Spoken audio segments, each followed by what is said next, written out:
What's going on, guys? JC here, and this IA6C receiver is pretty small, but I want to see if we can get it a little bit smaller. Not to mention, I really don't like these server cables that come with it, because if you cut the ends off and you try to direct solder this to the board, you probably have realized that these are very cheap wires and they break super easy. So I will fix that as well. Let's start by taking the case off and see what that leaves us with. Okay, we are already smaller, making progress. Now I will want to remove these pin headers as well as this JST connector. You could probably keep the JST connector if you want, but I don't use it. I don't care about having voltage in the telemetry. I use an on-screen display, so I will be getting rid of that. How is this camera angle for you? Is that better? So to do this, what I'm going to do is take my wire cutters and clip right in the middle of these pin headers. What I'm trying to do is just separate them. Okay, once they're all separated, I will now get my helping hands, and I want to grab each pin one at a time. There's going to be some solder on the back side, so if I grab this pin and I heat up the solder from the backside while pulling down, hopefully the helping hand will stay still, and this will allow me to pull the pin out the board. And we'll put this underneath just to hold it steady. Just like that. Then move on to the next pin.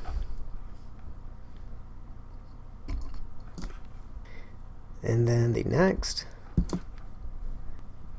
And the last one.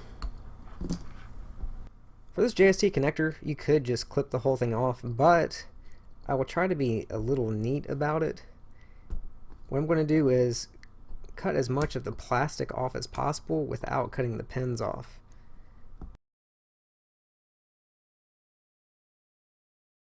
Okay, once the plastic is off, I'm just going to bend these up to make it easy to grab with the helping hands. Now I'm just going to grab one pin at a time. Pretty much do the same thing that we just did. I'm going to slightly pull back on the board while heating up the solder on the backside. If the solder on the backside is not heating up or turning into a liquid for you, then what I do is just place a little bit of solder on the tip of my soldering iron, and that usually helps.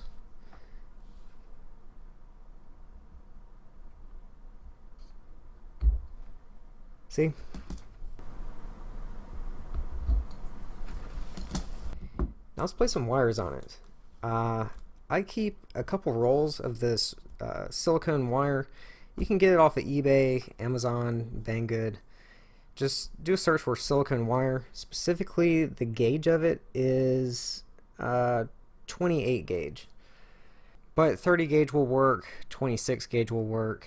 It's up to you. I just like using 28 gauge. I'm going to trim some of the jacket off of the ends.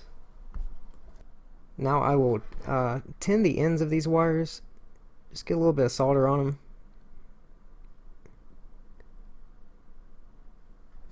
Going back to the receiver, I'm going to place a little bit more solder on these pads. If you forget the pin out, just look at your case. So this will be my ground wire. Next is voltage. I'm using a blue wire.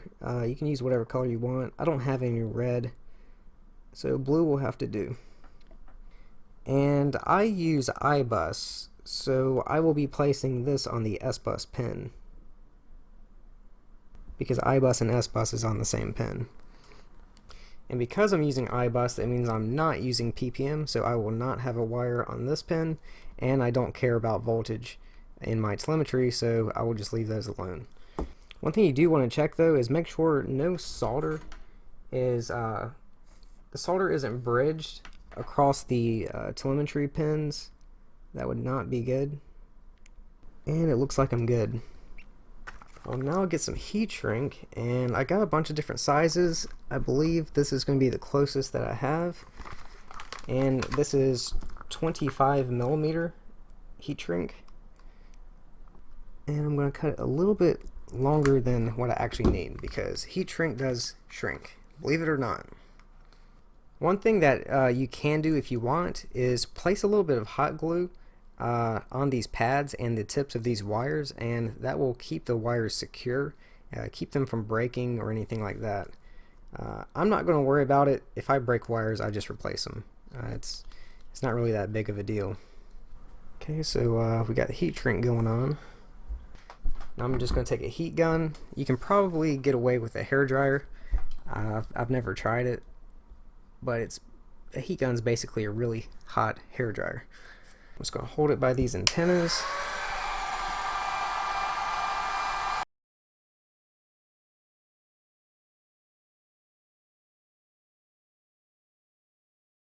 And I believe that's as good as it's going to get, which isn't too bad. So now I will take my wire cutters, or you can take some scissors, doesn't matter, and trim this up a little bit, make it look a little nicer. And there we go, guys. Repair complete.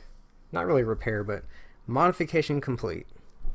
So we see it's not really that much smaller than it was before, but it is smaller. It's a little bit shorter and definitely more narrow. Then once I go to mount it on my multi-rotor, I would just use probably one piece of this foam double-sided tape, mount it right on top of my flight controller, and shorten the wires to, I try to go as short as I can. So if we take a look at this XSR just for an example, the wires are super short and soldered directly to the flight controller.